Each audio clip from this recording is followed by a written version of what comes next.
So I'm at, oh, I'm going to get it wrong again, aren't I? Al Mahiak.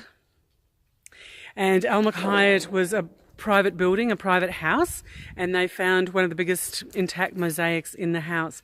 So what they did was they moved the owner to another house, and now this little gentleman takes 2JD and opens the door for you. So it's actually really impressive.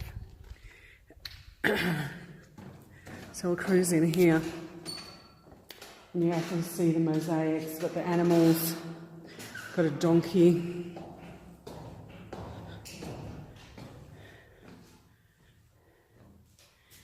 You've got oxen, peacocks, it's just amazing.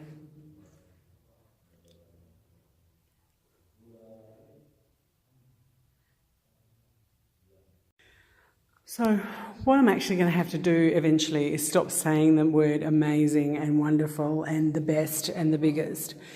But unfortunately, every time that you come to a different antiquity, it is just the most exquisite thing that you will ever see, because it's crafted by people that did not have massive technologies. And it is just so specific and precise and artistic.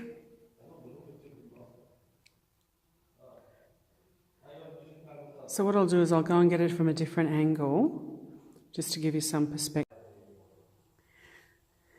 Now this one's just by the doorway, so whether they are like little hearts or whether they represent flowers, I'm not sure.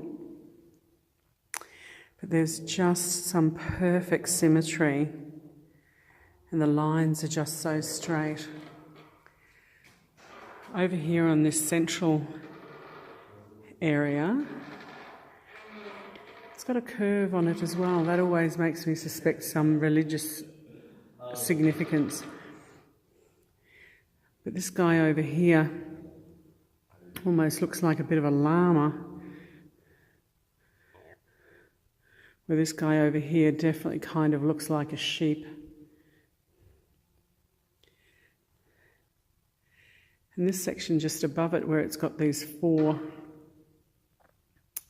almost stands, that would probably represent to me where there was like a table or an altar or something in that space.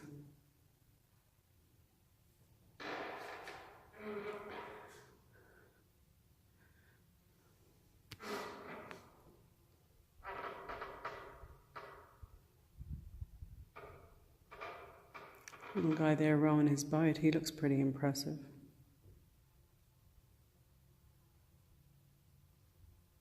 So I've just left the little building at Al Mahiak, and I've just been directed over here to this ridge, because they said if I came up here I'd get a view of the Dead Sea. It's a bit hazy, but in that valley you can just see a bit of blue. That's the very shrinking Dead Sea. So if we're on one side of the Dead Sea, on Jordan, the other side is Israel. And when you're actually down on the Dead Sea, we'll probably see that in a week or so. There's not much activity on the Israeli side. There's a lot of built up on the Jordanian side with the tourism industry, with people going to the beaches.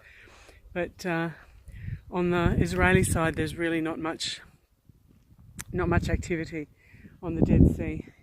The other thing we'll see when we get to the Dead Sea is that there is a shoreline, and as the water is taken away higher in the Jordan Valley for irrigation, that the actual level of the Dead Sea is decreasing. And that's really, really disturbing, because it's the lowest point on earth, yet the water volume is decreasing because it's being taken away higher upstream. A bit of a Murray River scenario there.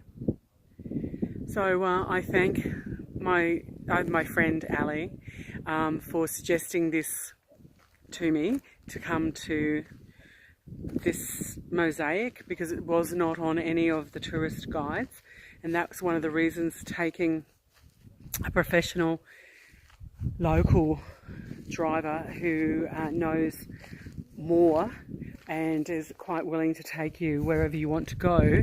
The other advantages are not with other people, so I can do as much or as little as I like. And the going to the Salt Museum, for example, took 15-20 minutes, but started talking to the curator, so I was there for about half an hour or more. But having that flexibility of your own driver just makes the whole experience of visiting Jordan so much better. So if you ever have an opportunity to come, doing a guided tour has some security to it. Get on the bus now, get off the bus now, 15 minutes here, half an hour. But when you've got your own driver, you can do your own thing, and it's honestly the best way of seeing such an interesting and historical country. Happy holidays.